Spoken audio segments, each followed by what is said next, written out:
Olá a todos, espero que todos estejam bem.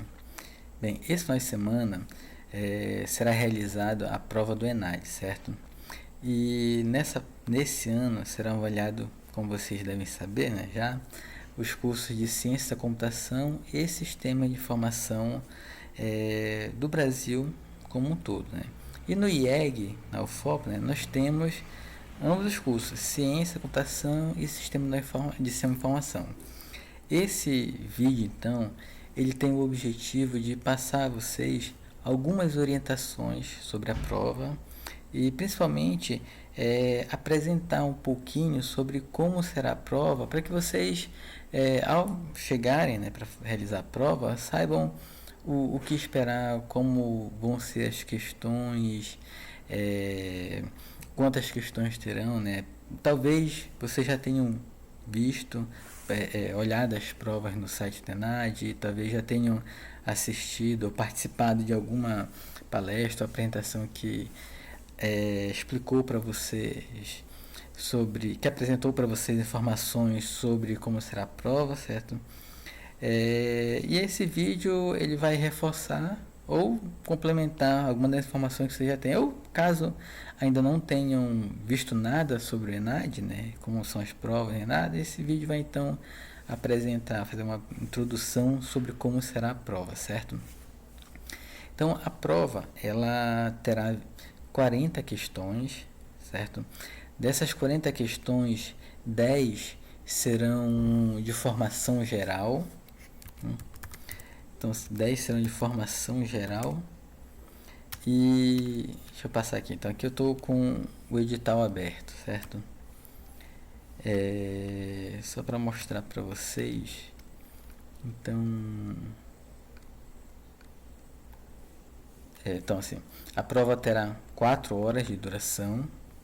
Será composta por uma parte de formação geral, que é comum a todos os cursos de todas as áreas.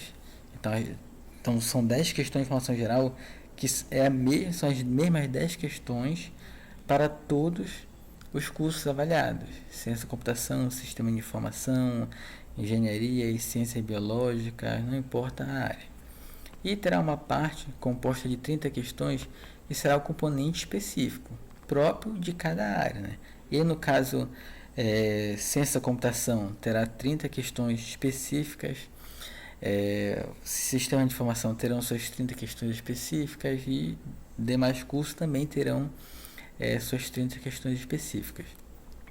Das 10 questões de formação geral, 2 serão discursivas e 8 serão objetivas, né, de múltipla escolha, enquanto que das componentes específicas, das 30, 3 serão discursivas e 27 serão então de múltipla escolha, tá?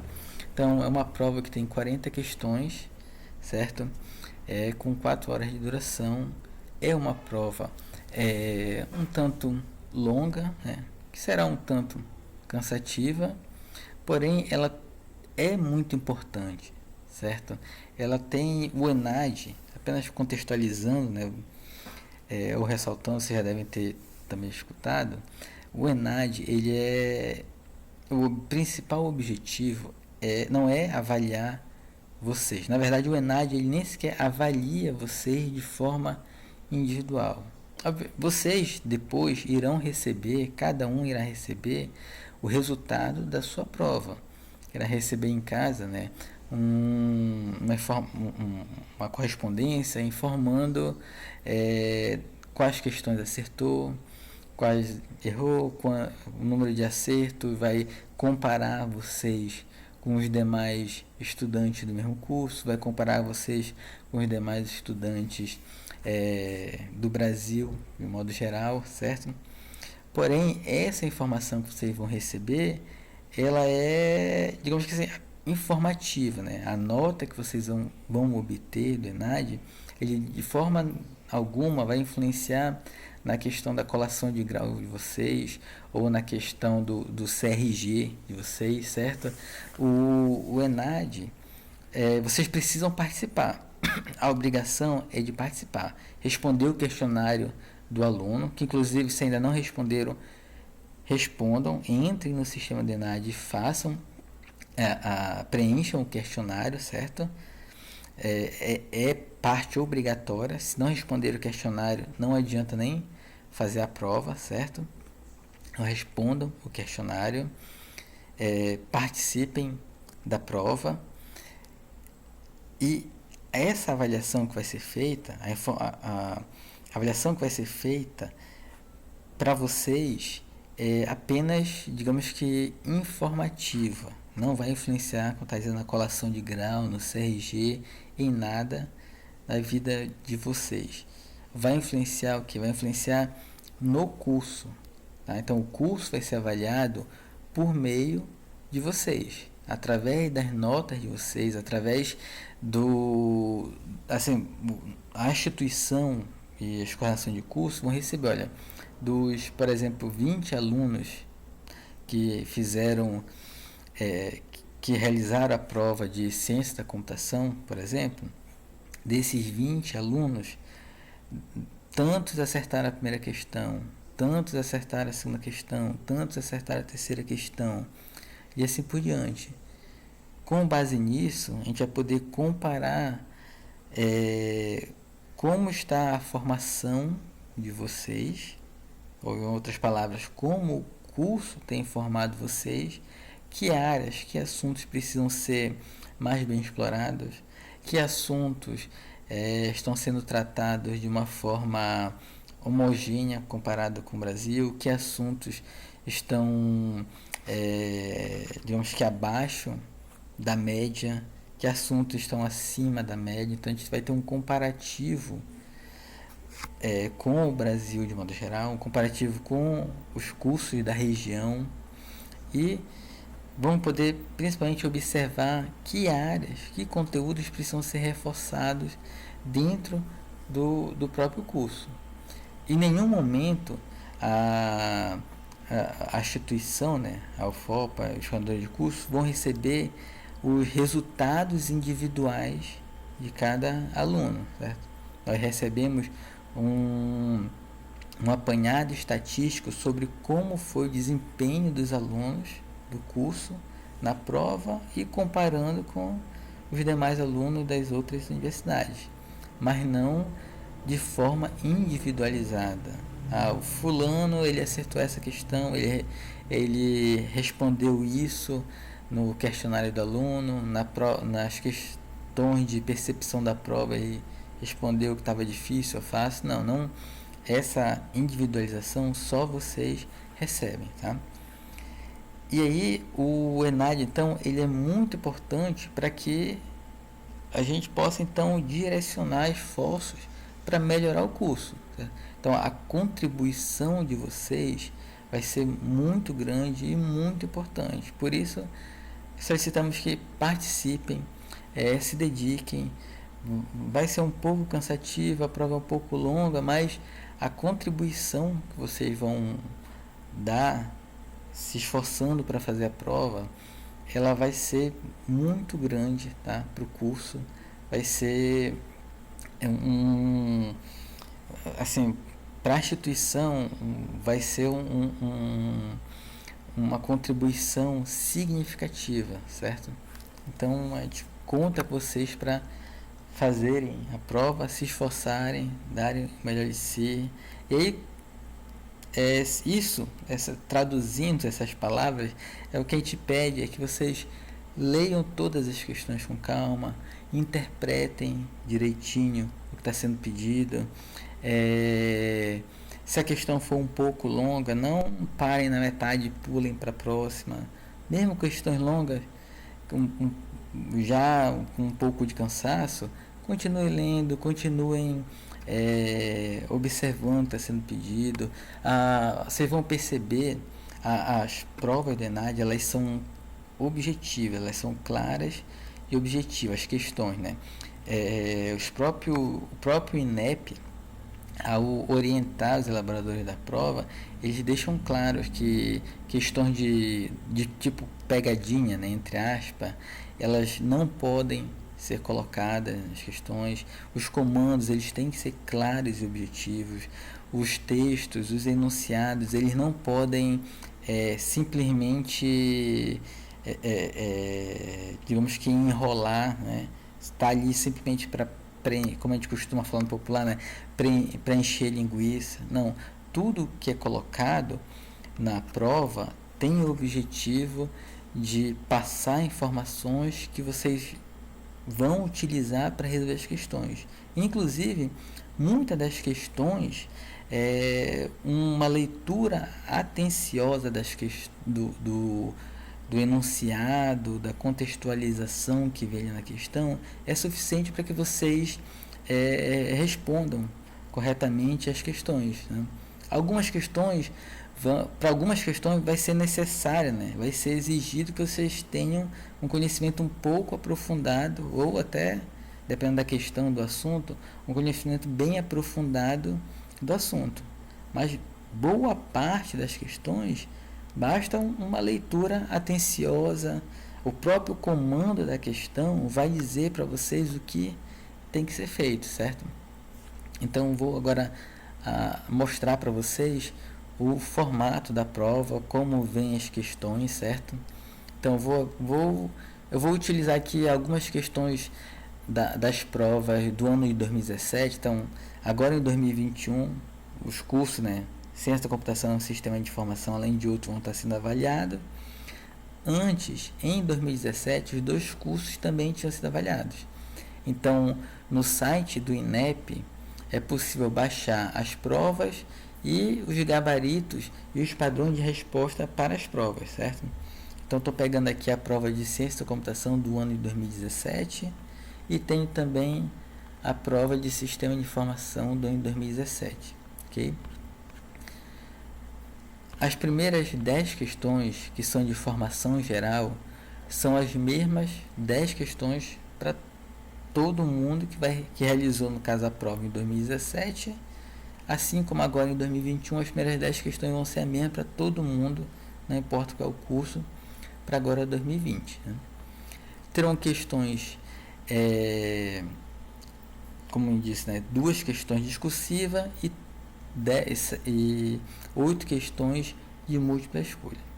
A formação geral, ela tem o objetivo de avaliar, assim, a capacidade de vocês, principalmente de ler, interpretar e contextualizar com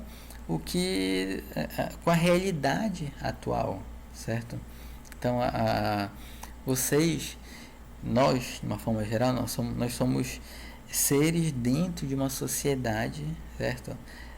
Nós vamos desempenhar um papel profissional dentro da sociedade, nós precisamos então conhecer essa sociedade que a gente vive e saber nos portar, saber analisar, saber interpretar o que está ocorrendo. Então, a formação geral tem esse objetivo. Não se preocupem que a ideia não é perguntar se vocês sabem, por exemplo, por que está tendo uma crise hídrica. Então, para hoje em dia, né, muito se fala assim,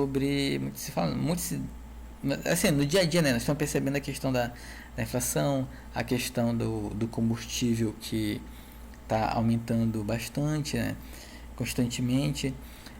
Não se preocupem que não vai cair uma questão perguntando por que o combustível está aumentando, e aí para isso vocês precisariam entender de economia, de mercado internacional e como funciona a composição do preço do combustível, né? Então não vai ser solicitado. Se cair alguma questão sobre esse assunto, que é inclusive provável que caia, né? Porque é um assunto recorrente no nosso dia a dia, vai ser dado um texto contextualizando, apresentando informações, e a partir desse texto vai ser pedido para vocês escreverem sobre o que leram, vai ser pedido para que vocês talvez façam alguma conta básica ali, matemática, com os dados que foram passados, certo? Então, por exemplo, essa primeira questão aqui, discursiva, é uma questão que tem 3 textos, tá? Então, todas as questões, elas vão ter um texto inicial, tá? Que é um texto de contextualização Pode ser um texto, dois textos, podem ser três textos, como por exemplo está nesse caso aqui. Tá? Então, vou ler aqui para apresentar a vocês. Texto 1. Em 2001, a incidência da sífilis congênita transmitida de mulher para o feto durante a gravidez era de um caso a cada 1.000 bebês nascidos vivos. Havia uma meta da Organização Pan-Americana de Saúde e da Unicef de essa ocorrência diminuir no Brasil, chegando em 2015 a 5 casos de sífilis congênita por 10.000 nascidos vivos. O país não atingiu esse objetivo, tendo se distanciado ainda mais dele, embora o tratamento para a sífilis seja relativamente simples à base de antibióticos. Tratando-se de uma doença para a qual a medicina já encontrou solução, mas a sociedade ainda não. Texto 2. O Ministério da Saúde anunciou que há uma epidemia de sífilis no Brasil. Nos últimos 5 anos foram 230 mil novos casos, um aumento de 32% somente entre 2014 e 2015. Por que isso aconteceu?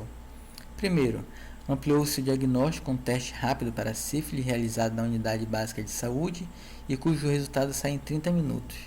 Aí vem o segundo ponto, um dos mais negativos, que foi o desabastecimento no país da matéria-prima para a penicilina. O Ministério da Saúde importou essa penicilina, mas por um bom tempo não esteve disponível, e isso fez com que mais pessoas se infectassem.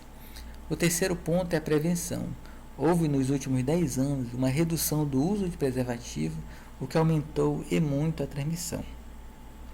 A incidência de casos de sífilis, que em 2010 era maior entre homens, hoje recai sobre as mulheres. Por que a vulnerabilidade neste grupo está aumentando? Mulheres ainda são as mais vulneráveis a doenças sexualmente transmitíveis. De uma forma geral, elas têm dificuldade de negociar o preservativo com o parceiro, por exemplo. Mas o acesso da mulher ao diagnóstico também é maior, por isso é mais fácil contabilizar essa população. Quando o homem faz o exame para sífilis, uma pergunta é, quando o homem faz o exame para sífilis? Somente quando tem sintoma aparente ou outra doença. E a sífilis pode ser uma doença silenciosa. A mulher, por outro lado, vai fazer o pré-natal e automaticamente faz o teste para sífilis. No Brasil, estima-se que apenas 12% dos parceiros sexuais recebem tratamento para sífilis. Texto 3.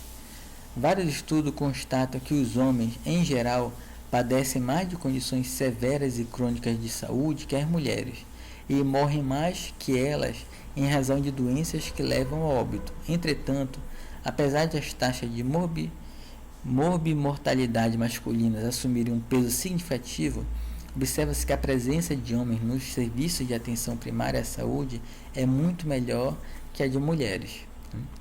Então, são 3 textos contextualizando. Percebam que o primeiro explica sobre a sífilis de um modo geral, sífilis congênita, né? E explica e fala sobre a questão do número de nascidos vivos, um caso de sífilis, e fala sobre o objetivo que não foi alcançado.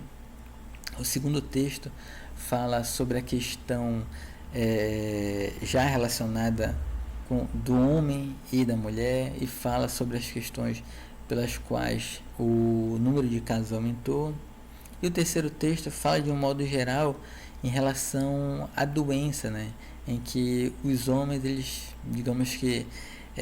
os homens, né, isso já é algo constatado, eles não se preocupam, digamos assim, tanto quanto as mulheres. As mulheres, elas buscam o serviço de saúde, né, mais do que os homens. A partir das informações apresentadas, redige um texto acerca do tema epidemia de sífilis congênita no Brasil e relações de gênero. Então, percebam, o que está sendo pedido? Está sendo pedido que se escreva um texto onde a ideia dos 3 textos aqui em cima vai ser concatenada, né? Então, vocês não precisam nem nunca ter escutado sobre sífilis, ter escutado sobre questões de saúde relacionadas a gênero, nada disso. Basta ter lido esses 3 textos, interpretado corretamente, vocês conseguem redigir o que está sendo pedido.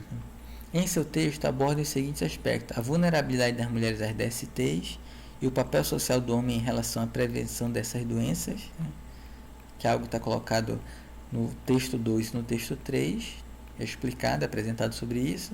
e 2 ações especificamente voltadas para o público masculino a serem adotadas no âmbito das políticas públicas de saúde ou de educação para reduzir o problema. Então, com base no que vocês leram aqui, vocês vão escrever um texto onde a primeira parte é basicamente concatenar as ideias apresentadas e a segunda parte aqui vai ser vocês apresentarem, né? E aí percebam que não há um resultado esperado aqui, assim, a resposta correta é falar isso aquilo. Na verdade, vocês vão apresentar aqui o que pode ser feito para que o público masculino, né, ele se proteja mais, ele procure mais o serviço de saúde, certo? E aí aqui vocês podem estar utilizando, né, vários, poderiam, no caso, que é a prova de 2017, né? Então poderiam estar utilizando vários outros exemplos, como o caso de doação de sangue, né? Quando a gente doa sangue, se é um servidor público, a pessoa que doa sangue, ela tem direito a um dia de folga, certo? Poderiam estar pensando na questão de aumentar campanhas publicitárias para que o público masculino vá mais se cuide mais, né? Para que campanhas publicitárias para que o público masculino perceba quais são os sintomas, por exemplo, da sífilis, né? Então, assim, percebam que essa questão é uma questão para o qual não é necessário ter um conhecimento prévio, né? Ler o texto, basta ler o texto, interpretar, concatenar as ideias e discorrer então sobre o assunto, certo? Essa é a primeira questão. Eu vou apresentar mais uma outra questão aqui da área da parte de informação geral, para vocês perceberem outro formato pode aparecer, né? Então, essa questão 3. O sistema de tarifação de energia elétrica funciona com base em 3 bandeiras. Na bandeira verde, as condições de geração de energia são favoráveis e a tarifa não sofre acréscimo. Na bandeira amarela, a tarifa sofre acréscimo de 0,020 para cada quilowatt consumido. E na bandeira vermelha, condição de maior custo de geração de energia, a tarifa sofre acréscimo de 0,035 para cada quilowatt consumido. Assim, para saber o quanto se gasta com o consumo de energia de cada aparelho, basta multiplicar o consumo em quilowatt do aparelho pela tarifa em questão. Então perceba, ele explicou como funciona a questão do bandeiramento, né? Que inclusive é um assunto atual, né? Isso aqui foi abordado em 2017 e continua sendo um assunto atual. E não é necessário a gente já saber como funciona a questão de bandeiramento, ele já explicou. Então, bandeira verde não tem acréscimo nenhum. Bandeira amarela, acréscimo de 0,020 para cada kWh consumido. E bandeira vermelha, 0,035 para cada kWh consumido. Na tabela a seguir são apresentados a potência e o tempo de uso diário de alguns aparelhos eletrônicos usuais em residência. Carregador de celular, chuveiro, então vários aparelhos. A potência desses aparelhos, o tempo diário de uso e o consumo então diário em kWh, né? Então essa última coluna é o produto dessa segunda e terceira coluna. Então o carregador de celular, em um dia, quanto ele gasta? 0,24 kWh. Se eu quiser saber quantos kWh ele gasta no mês, se o mês for de 30 dias, eu multiplico esse valor por 30. Quanto ele vai pagar de tarifa pelo bandeiramento? Se o bandeiramento for verde, ele vai pagar nada de excesso, ele vai pagar só esse consumo dele de acordo com o custo por kWh. Se tiver na bandeira vermelha, na bandeira amarela, ele vai pagar um acréscimo de 0,020, né? Então, esse valor vezes 30, se o mês for de 30 dias, vezes 0,020. Esse é o valor do acréscimo que ele vai pagar. E o quanto ele vai pagar? Esse valor, né? vezes 30, vezes o custo da energia, mais esse acréscimo que a gente acabou de falar como calcular, né? Então, percebo que as contas são diretas. Assim, todas as informações que eu necessito estão aqui. E aí vem um comando da questão. Considerando as informações do texto, os dados apresentados na tabela, uma tarifa de 0,50 por kWh em bandeira verde, ou seja, a minha tarifa normal é 0,5 por kWh. Então, o carregador de celular, quanto ele gasta por mês? 0,24 vezes 30, vou usar 30 dias, vezes 0,050. Isso vai me dar o valor em bandeira verde, certo? Se eu quiser em bandeira amarela, é esse o valor da bandeira verde, mais o valor da bandeira amarela, vezes quanto ele gasta, vezes 30. Se for em bandeira vermelha, o quanto ele gasta na bandeira verde, mais esse valor vezes 30 vezes o custo da bandeira vermelha, certo? Então, para resolver essa questão, as informações estão todas aqui apresentadas. Basta a gente ler um pouquinho com calma, olhar a tabela, perceber, entender, né, o que é cada informação da tabela. Então, assim, tempo de uso diário. Esse é o diário.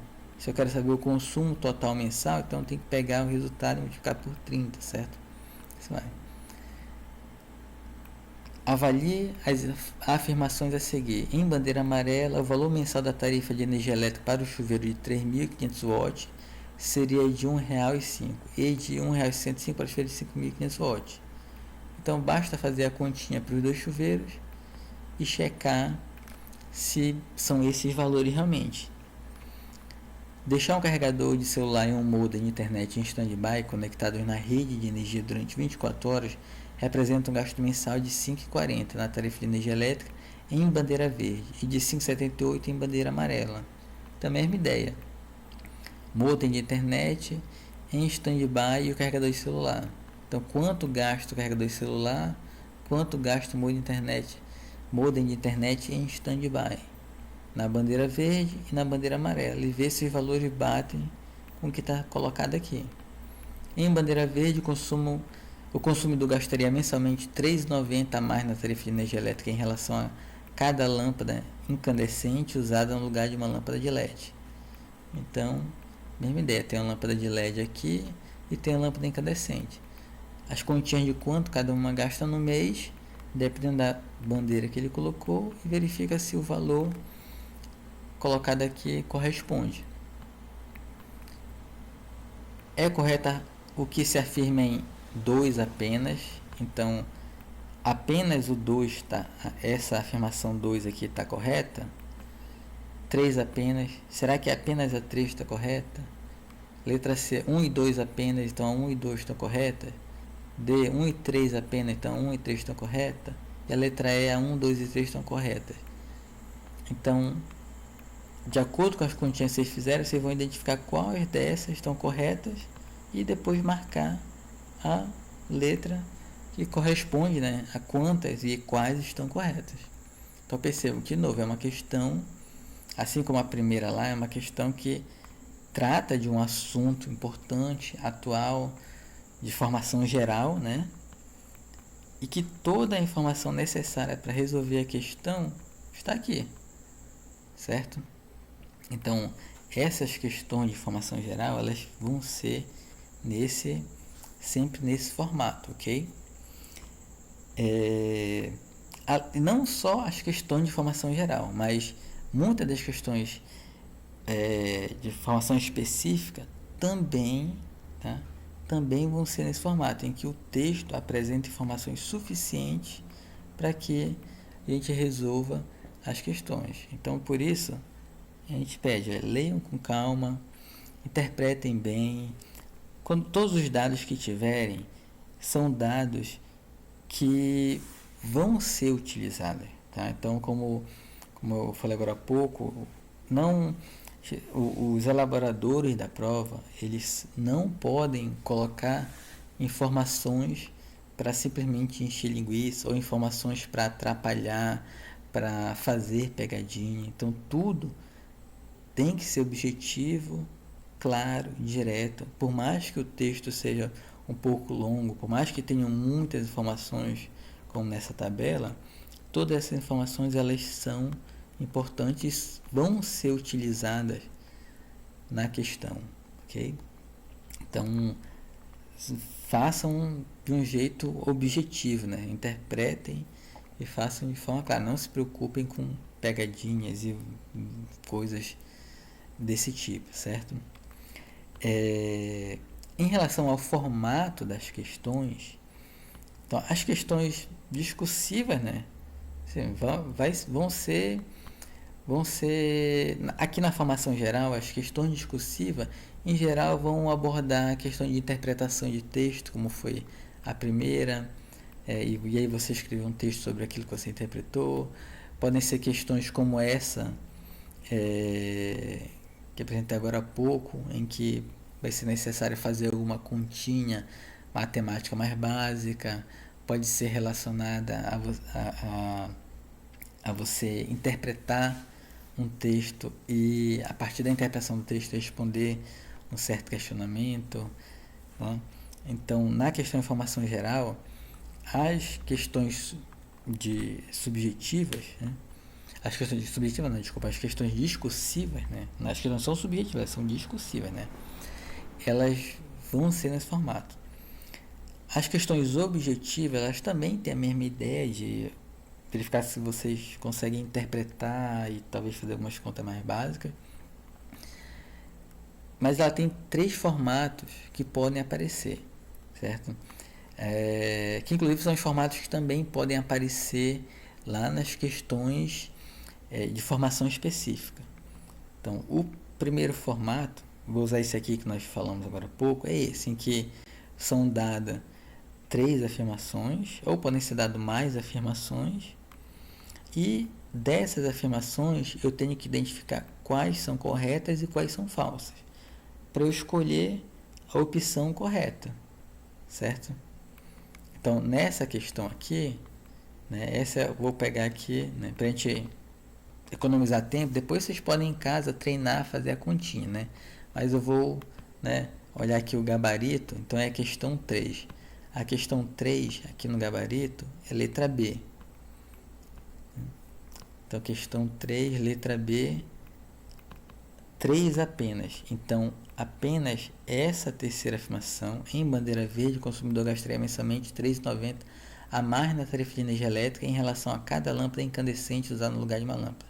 Então, quando vocês fizerem a continha, só esse aqui vai bater. Os outros dois, os valores não vão bater. Então, a 1 e a 2 estão incorretas, né? Então, a resposta certa, letra B. Então, esse é um formato que pode aparecer.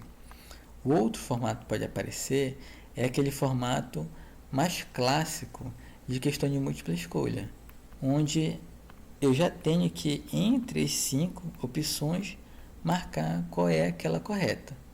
Inclusive, as questões de múltipla escolha, elas sempre, tá? Elas vão pedir para que você escolha qual é a correta, certo? Então, nessa aqui, sobre a televisão, considere a tirinha e o texto a seguir. Texto 1. Então, esse texto é uma tirinha, né? Eu acho o período curto de atenção da televisão ótimo. Ao meu ver, se algo é tão complicado que não se pode explicar em 10 segundos, provavelmente não vale mesmo a pena saber. O meu tempo é valioso, eu não posso ficar pensando no assunto por minuto de uma vez. Eu sou alguém ocupado, que está sentado aqui há 3 horas. 6 pensamentos por um minuto. Texto 2. A televisão é este contínuo de imagem, em que o telejornal se confunde com o anúncio de pasta de dente, que é semelhante à novela que se mistura com a transmissão de futebol. Os programas mal se distinguem uns dos outros. O espetáculo consiste na própria sequência, cada vez mais vertiginosa de imagens. E com base nos textos 1 e 2, é correto afirmar que o tempo de recepção típico da televisão Como veículo de comunicação estimula a... E aí tem as opções. Contemplação das imagens animadas como meio de reflexão acerca do estado de coisas no mundo contemporâneo, traduzida em forma de espetáculo. Letra B. Fragmentação e excesso de informação que evidenciam a opacidade do mundo contemporâneo, cada vez mais impregnado de imagens e informações superficiais. Letra C. Especialização no conhecimento com vistas a promover uma difusão de valores e princípios amplos, com espaço garantido para a diferença cultural como capital simbólico valorizado. Letra D. Atenção concentrada do telespectador em determinado assunto, uma vez que os recursos expressivos próprios do meio garantem a motivação necessária para o foco em determinado assunto. Letra E. Reflexão crítica do telespectador, uma vez que permite o acesso a uma sequência de assuntos de interesse público, que são representados de forma justaposta, que permite o estabelecimento de comparações. Então, entre essas 5, certo? Vocês têm que escolher aquela que corresponde ao texto 1 e 2. Então, o texto 1 e 2, o que ele está tratando? Ele está tratando que cada informação apresentada na televisão, né, ela é apresentada num período muito curto, né? Então, o primeiro é que ele diz que é 6 pensamentos por minuto. Então, se você não tem tempo de refletir muito, raciocinar muito sobre o que viu, né? E o texto 2, ele fala sobre que as coisas se confundem, né? O anúncio da pasta de dentes com o telejornal. Então, percebam que ao observar com calma cada uma das questões, né? A letra A está falando de contemplação das imagens animadas por meio de reflexão. Então, pelo texto passado, a gente tem tempo de refletir sobre o que está vendo? Não, né? Fragmentação e excesso de informação. Só para aqui, pelo início, a gente já sabe que é o que está sendo colocado aqui, né? Muita coisa junto, muita coisa fragmentada e excesso de informação que evidenciam a opacidade do mundo contemporâneo, cada vez mais impregnado de imagens e informações superficiais. Letra C. Especialização do conhecimento. Então, a gente não está falando de se aprofundar ou de especializar o conhecimento. A letra D. Atenção concentrada do telespectador. Também não é isso que está se falando aqui, né? Reflexão crítica do telespectador. Também não há tempo de refletir, né? Então, letra B. Então, perceba que uma leitura atenciosa e uma interpretação atenciosa de cada um dos itens sobre o texto permite que vocês encontrem a questão correta, certo? Trata de um assunto que novamente é atual, né? Também percebam que todas as questões tratadas lá em 2017 continuam atuais, certo? Então, essa questão aqui foi para mostrar a outra forma de apresentação das questões objetivas, né? Então, elas podem vir no formato de tenho 3 afirmações, ou 4 ou 5 afirmações, e depois eu tenho que identificar quais delas são as corretas, e depois selecionar a opção que corresponde a quais daquelas está correta. Pode ser do jeito mais tradicional, em que vem 5 opções, eu tenho que escolher qual é a correta, e pode ser no outro formato. Deixa eu passar aqui para mostrar para vocês. No outro formato, como esse aqui, certo? Então, questão 10. Aqui já é das questões de formação específica, né? Aqui no caso estou pegando a prova de ciência da computação. Questão 10. Considere os seguintes requisitos para o desenvolvimento de uma solução para uma rede de restaurante fast food. Quando o status de um pedido é atualizado, todos os dispositivos desenvolvidos devem receber a informação. Os sistemas tem um erro aqui, né? Os sistemas a serem atualizados incluem os acessados pelo entregador, pela linha de produção e pela central de atendimento. Espera-se ainda que outros sistemas possam ser incluídos futuramente. Por exemplo, sistema de pedido online do cliente, devendo se comportar da mesma forma. Considerando esse contexto, então foi dado aqui um contexto de um sistema, né, e como ele deve se comportar. Considerando esse contexto, avalie as asserções a seguir e a relação proposta entre elas. Então, As asserções é isso aqui. Eu tenho duas afirmações, onde vem com esse porquê aqui no meio. Então, eu tenho a primeira: o requisito apresentado pode ser implementado com a utilização do padrão de projeto Observer. Então, primeiro aqui diz que o que está sendo pedido aqui pode ser implementado utilizando esse padrão de projeto. E aí vocês têm que identificar então se isso é verdadeiro ou falso. Porque o padrão de projeto Observer realiza o estilo arquitetural cliente-servidor, no qual o servidor é responsável por enviar notificações aos clientes sempre que houver atualização em alguma informação de interesse. Então, também tenho que avaliar se essa segunda afirmação é correta. E tenho que avaliar, caso as duas sejam corretas, eu tenho que avaliar se realmente esse segundo aqui é uma explicação do primeiro, certo? Então, nesse tipo de questão, tem que avaliar: a primeira afirmação é verdadeira, sim ou não? A segunda é verdadeira, sim ou não? E a terceira coisa, avaliar esse segundo aqui realmente é um porquê do primeiro, certo? Então, essa é a questão do tipo de asserções. Então, as questões objetivas elas podem ser nesses três formatos. Então, por exemplo, aqui, aí vocês teriam que escolher aqui, né? Então, as asserções 1 e 2 são proposições verdadeiras e a 2 é uma justificativa correta da primeira. Então, nesse caso aqui, o padrão Observer ele pode ser utilizado para o tipo de sistema que está sendo passado aqui, porém o padrão Observer ele não é do tipo cliente-servidor, né? O padrão Observer ele implementa interface, né, para que um objeto possa avisar para todo mundo que ele sofreu uma mudança, né? Então é isso que está sendo pedido aqui. Quando o status de pedido é atualizado, todos os dispositivos do desenvolvido devem receber informação. Então o Observer ele é um padrão de projeto que é adequado, porém ele não é do tipo cliente-servidor. Cliente-servidor é aquele tipo em que o cliente tem que especificamente pedir para o servidor a informação, né? Então eu tenho um servidor que guarda lá a informação que o status do pedido foi atualizado. Então todos os outros sistemas teriam que perguntar: foi atualizado? Foi atualizado? Foi atualizado? Né? E o Observer não funciona dessa forma. Ele tem interface que quando é atualizado, todo mundo é avisado, certo? Então o primeiro é correto, o segundo não é correto. Caso o segundo fosse correto, eu ainda teria que avaliar se o porquê tá certo, né? Mesmo o segundo ser correto, não necessariamente ele é uma explicação para o primeiro, ok?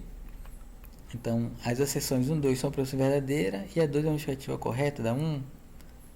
As exceções 1 e 2 são proposição verdadeira, mas o 2 não é uma justificativa correta do 1. Né? Então, por exemplo, ele poderia aqui ter apresentado no 2 um outro padrão de projeto e dizer que o outro padrão de projeto funciona de uma outra forma. E poderia estar correto.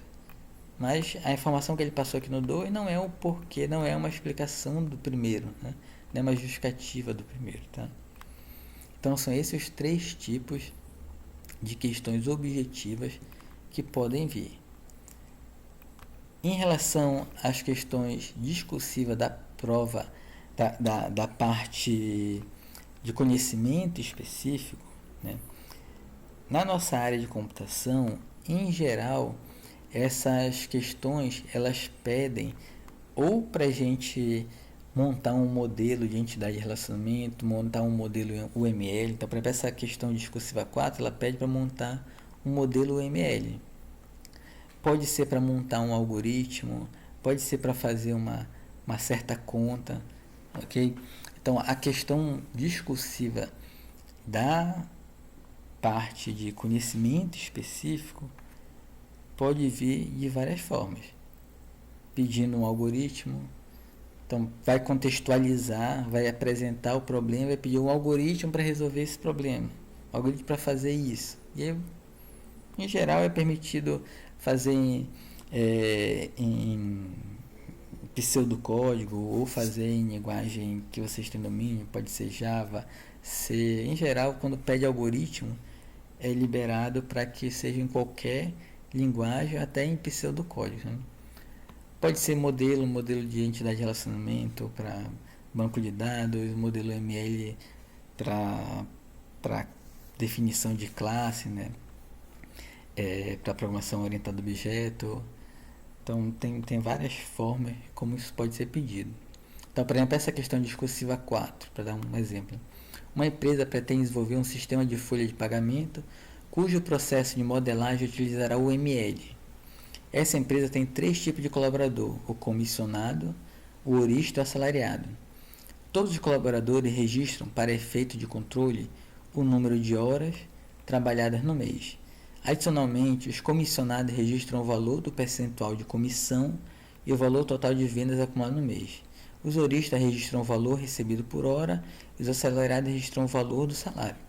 Então percebam, ele já está colocando, tem colaborador, 3 tipos de colaborador e o que cada um precisa registrar.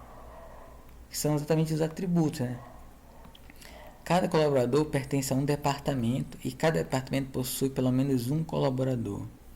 No final de cada mês, cada departamento deve calcular o salário de seus colaboradores da seguinte forma: os comissionados devem receber o valor total das vendas multiplicado pela percentagem. Então, perceba, ele já está colocando como fazer a conta, já está me dando qual é o método que eu tenho que ter, né? Independente do número de horas trabalhadas. Os ouristas devem receber o valor da hora trabalhada multiplicado pelo número de horas trabalhadas. E os assalariados devem receber o valor nominal do salário. Considerando essa informação, essa situação e como o modelo será elaborado para representá-la, utilizará herança e polimorfismo, desenho um diagrama de classe UML contenha as classes, as respectivas associações, eventuais classes abstratas, a multiplicidade de papéis das associações, o lado de cada ocorrência do método para cálculo do pagamento. Então aqui eu vou apresentar para vocês o padrão de resposta, né, para essa questão. Então o padrão de resposta para essa questão, bem aqui. Então é esse o ML, né? Então esse ML, ele representa tudo que está descrito ali, né? Então um departamento tem um colaborador, tem os colaboradores. Cada colaborador tem que estar ligado a um departamento. O departamento pode ter um ou mais colaboradores. O colaborador é lá na classe abstrata, certo? Por quê? Porque o colaborador ele vai ser ou comissionado, ou ourista, ou assalariado. Então aqui a gente coloca a questão das heranças e do polimorfismo, né? O colaborador, como foi passado lá, ele registra horas trabalhadas e ele tem que ter um método para pagamento, certo? Se for comissionado, precisa registrar o percentual de hora trabalhada e as vendas totais, né? E lá também no texto, né, era apresentado, né? Então, voltando aqui no texto, os comissionados devem receber o valor total das vendas multiplicado pela percentagem. Então, o valor total das vendas multiplicado pela percentagem. Comissionado, vendas totais vezes percentual. Assim eu calculo o pagamento, que foi a única função que foi pedida, né? O ourista é o valor da hora vezes as horas trabalhadas. E o assalariado é o valor do salário, né? Então, eu preciso que lembrar o que é o ML, lembrar a questão de polimorfismo, questão de herança, certo? Então, assim, digamos que o básico, né, para desenvolvimento de um padrão orientado a objetos, certo? Usando o ML. E a partir daí, interpretar direitinho o texto e montar, certo? Então, perceba que não está sendo pedido, por exemplo, que se explique os vários tipos de polimorfismo que existem. Poderia ser pedido isso, né? Que iria requisitar de vocês um conhecimento um pouco mais aprofundado, lembrar de algo a mais. mas não está sendo pedido. Está sendo pedido é algo mais direto, ok? Então, as questões discursivas em geral, tá, pessoal? Estou explicando aqui para que vocês, na hora de chegar na prova, tenham uma ideia do que vão encontrar, certo? Lógico que pode mudar, algumas coisas podem mudar, né? Estou falando com base nas provas passadas, ok? Algumas coisas podem mudar, mas em geral as questões discursivas elas vêm nesse formato, certo? Vamos pegar aqui uma questão discursiva da prova de sistema de informação para avaliar. Então, aquelas primeiras questões de informação geral são as mesmas, né? Já falamos de algumas, né?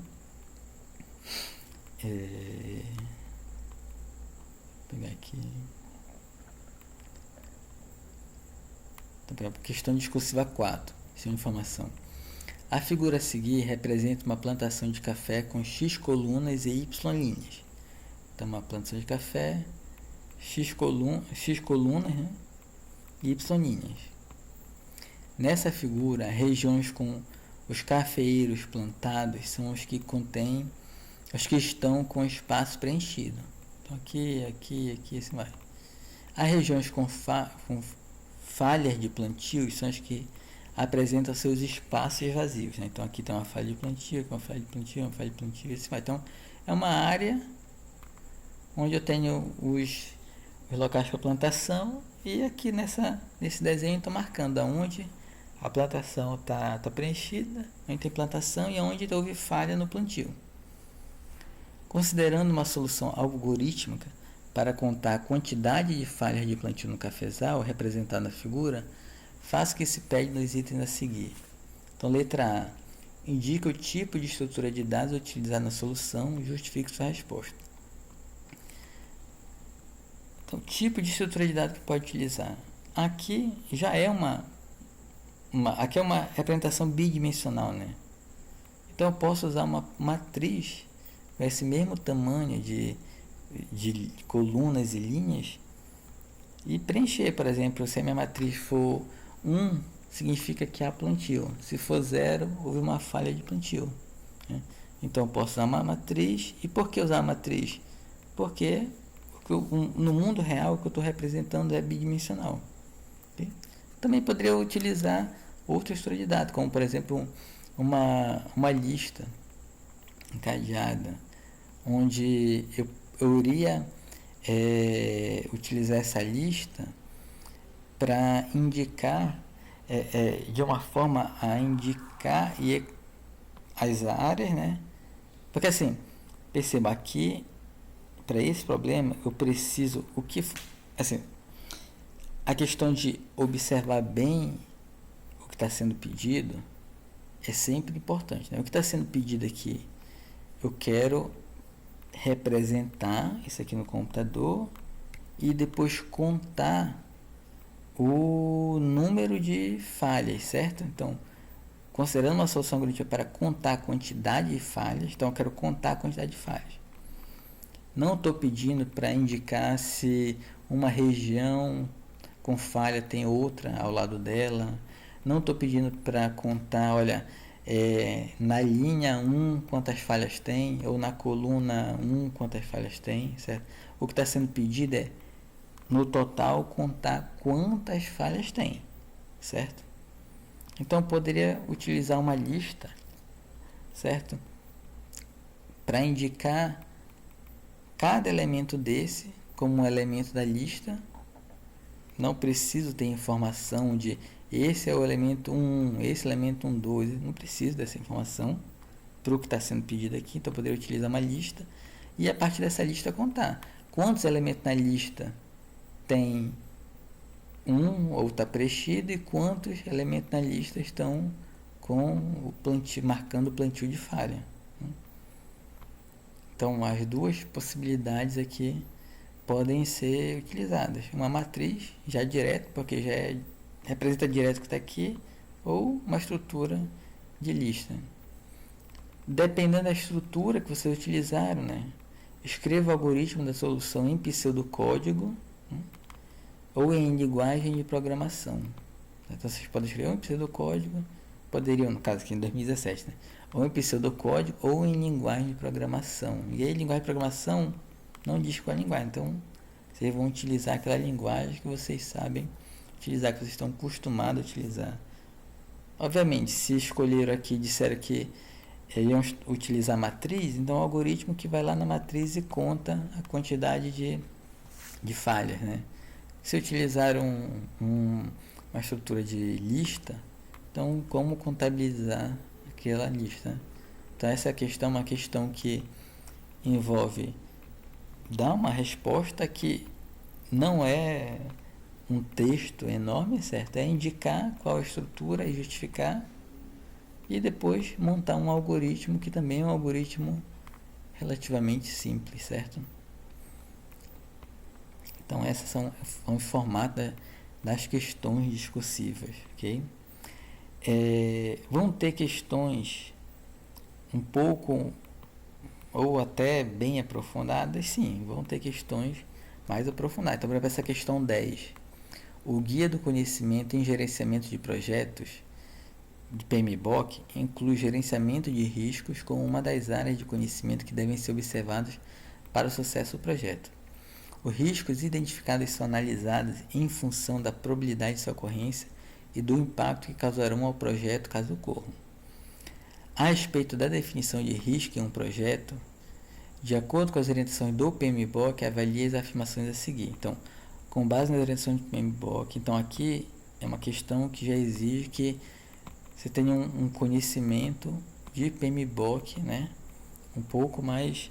você tem um conhecimento não tão aprofundado, mas que se lembre da questão da definição de risco lá em PMBOK. E com base no que é definido lá, avaliar qual dessas 4 afirmações está correta. Os riscos em um projeto podem ocorrer com probabilidade entre 0 e 100, verdadeiro ou falso. O impacto do risco, caso ocorra, pode ser positivo ou negativo, verdadeiro ou falso. Devem ser desconsiderados riscos que não afetam o objetivo do projeto, é verdadeiro ou falso. O valor estimado referente ao impacto deve ser diferente de 0, verdadeiro ou falso. E aí, com base nas que eu identifiquei que são verdadeiras, eu vou escolher aqui qual é a letra que corresponde a isso. Então, é correto apenas o que se afirma em 1 e 3, 1 e 4, 2 e 4, 1, 2 e 3, 2, 3 e 4. Né? Então, quais dessas é a correta, certo? Então, é aquele formato que a gente já falou agora há pouco, só uma questão que já exige um pouquinho mais de conhecimento, aqui no caso específico de PMBOK, que é algo fundamental na área de sistema de informação. Né? Então, assuntos que são, assim, digamos que mais fundamentais na área são assuntos que vão pedir um pouco mais de profundidade. Né? Assuntos que não, assim, que são importantes assuntos, né? Nós estamos são importantes. Mas alguns assuntos eles dependem um pouco mais da área que o profissional vai seguir, certo? Então, esses assuntos que em geral estão um pouco mais lá na frente, né, na questão de organização das disciplinas do curso, que muitas vezes são abordados em disciplinas optativas, eles requerem um conhecimento mais de fundamentos, não tanto de aprofundamento, certo? Então, vou pegar aqui um outro exemplo para a gente finalizar, certo? Para não ficar tão longo. Essa questão é até interessante. Então, a busca primeira em profundidade é um algoritmo de exploração sistemática em grafos. Então, está abordando teoria de grafo, né? Em que, na verdade, nem teoria exatamente de grafo, né? Tá? Vai abordar mais algoritmos de estruturas do tipo grafo, né? Em que as arestas são exploradas a partir do vértice V, mais recentemente descoberto que ainda tem arestas inexploradas saindo dele. Quando todas as arestas de V são exploradas, a busca regressa para explorar as arestas que deixam o vértice a partir do qual V foi descoberto. Esse processo continua, aqui até que todos os vértices acessíveis a partir do vértice inicial sejam explorados. Então percebam, está falando aqui de história de dados de tipo grafo, o algoritmo de exploração primeiro em profundidade, né? A busca primeiro em profundidade. Está falando desse tipo de algoritmo de busca em grafos. Perceba, eu poderia ter parado bem aqui, olha. Considere a busca primeiro em profundidade em um grafo. A partir da figura abaixo, descreva a sequência, né? Então, poderia pedir já direto que se soubesse como funciona a busca primeiro em profundidade. Só que ele não simplesmente pediu, né? Ele explicou como funciona, certo? A busca primeiro em profundidade é um algoritmo de exploração sistemática em grafos em que as arestas são exploradas a partir do vértice V mais recentemente descoberto. Então, qual foi o último que eu descobri? Foi o Y. Beleza, então estou aqui no Y, que ainda tem arestas inexploradas sendo dele. Então, cheguei no Y, ainda tem arestas nele que eu não explorei? Tem. Quais são? São essas. Quando todas as arestas são então vou explorar. Quando todas as arestas V são exploradas, a busca regressa para explorar arestas que deixam o vértice a partir do qual V foi descoberto. Então, eu cheguei nele a partir da onde? Então, aqui está sendo colocado como funciona. Então, por mais que eu não lembre como funciona a busca, a primeira profundidade, ele está me explicando como funciona. Considere o grafo a seguir. Com base nas informações apresentadas, faz o que se pede nos itens a seguir. Letra A. Mostre a sequência de vértices descobertos no grafo durante a execução de uma busca em profundidade com controle de estados repetidos. Ou seja, eu não vou passar por estados repetidos. Para isso, utilize o vértice R como inicial e a partir do R. No caso de um vértice explorado ter mais de um vértice adjacente, utilize a ordem alfabética crescente como critério para priorizar a exploração. Então, eu estou no R. Eu posso ir para o Y ou para o U. Nenhum dos dois foi explorado. O que eu vou fazer? Ordem crescente, do R para o U. Eu estou no U. Para onde eu posso ir? Eu posso ir para o Y. Então, R, U, Y. Eu estou no Y. Para onde eu posso ir? Para o Q. No Q, para onde eu posso ir? Para o S, W ou T. Qual é a de maior ordem? O W, né? Do W, eu posso ir para onde? Para o S. Do S, para o Q. Do Q, para o W. O W eu já explorei, então volta. Então, eu vim P, S. Aqui no S tem uma aresta que o Q para cá, né? Eu posso ir para cá, o Q eu já explorei, então volto o W. Tem alguém que eu não explorei, alguma aresta que eu não explorei? Não, então vem para o Q. Tem uma aresta que eu não explorei? Sim, a do T, né? Então vem, continua agora T. Depois X, depois Z. Então, sim, é quase que seguir as setinhas, quando acabar, volta até encontrar onde tem outra setinha a continuar, né? Então é o que foi explicado aqui. Então, letra A seria essa sequência. Inclusive no padrão de resposta tem outras sequências possíveis, tá? Mas não vamos entrar em detalhe. A ideia aqui é vocês perceberem que ler e entender esse primeiro texto aqui me permite resolver a letra A. Letra B, faça uma representação de matriz de adjacências desse grafo. Aí nesse caso aqui, já precisa lembrar o que é matriz de adjacência, né? Podendo os zeros ser omitidos nessa matriz. E aí matriz de adjacência, né? Então o grafo, eu quero construir uma matriz dele, o que eu faço?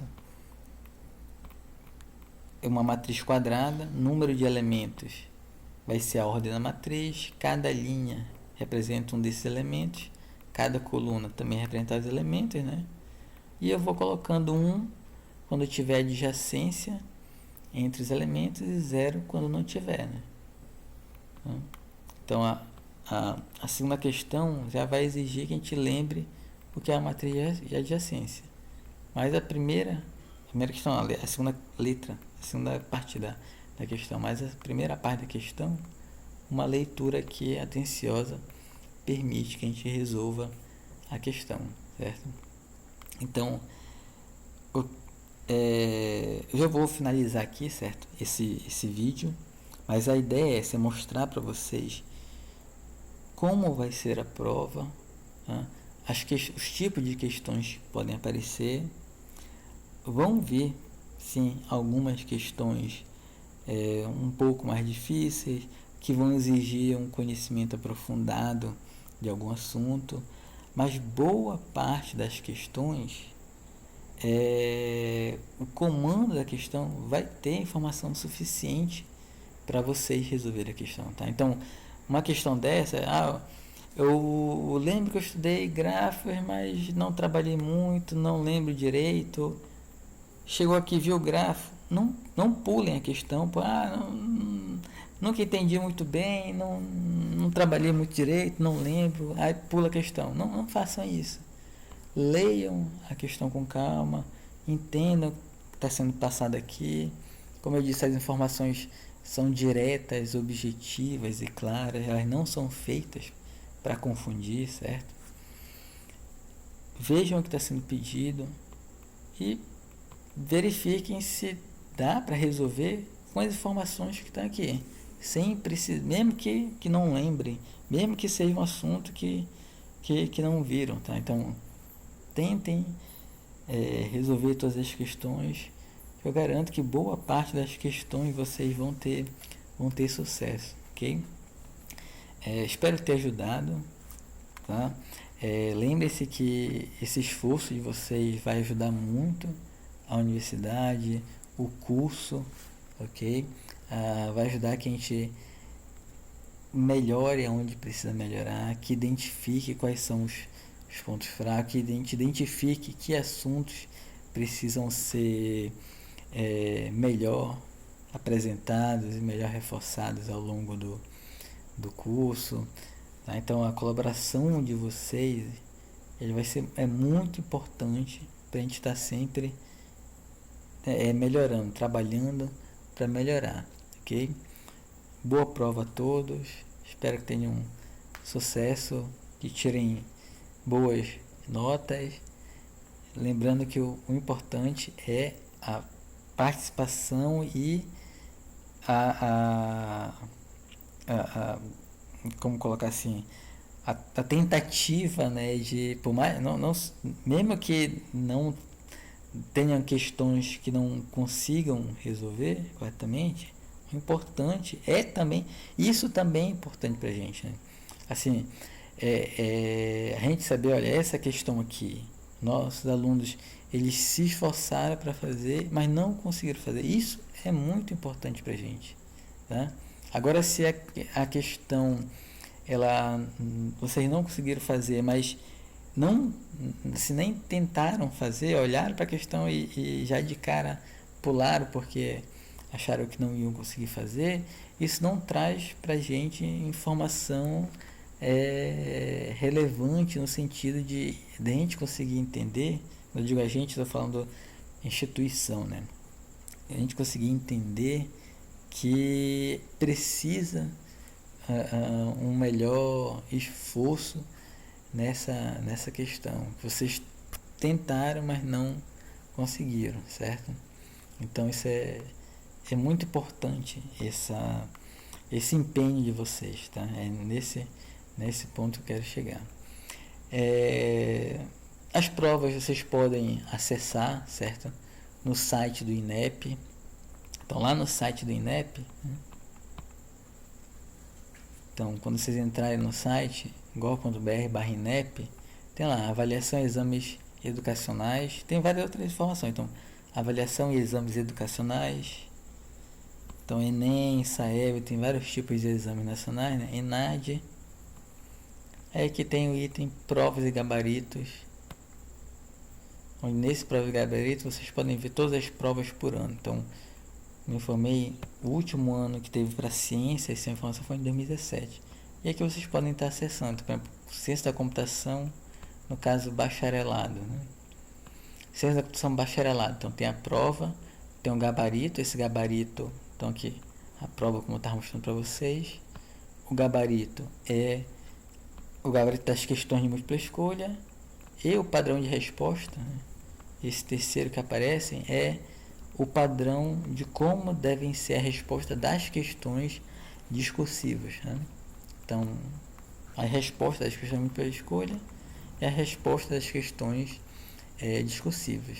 Isso para todas as provas, né? Para todas as áreas, né? Então, lá em 2017 teve avaliação de engenharia civil, engenharia de alimentos, engenharia da computação, né? Sistema de informação está um pouquinho mais aqui para baixo, né? Está em ordem alfabética, né? Sistema de informação, então, mesma coisa, a prova, o gabarito, né? Tá mostrando para vocês. Então, a prova, o gabarito das múltipla escolha.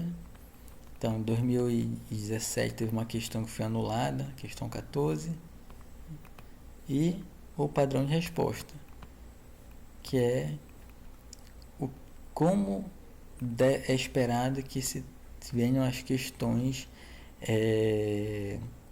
da parte discursiva. Então, aquela questão que nós falamos lá, questão 4, da área de plantio. Então, padrão de resposta pode ser uma matriz ou pode ser uma lista.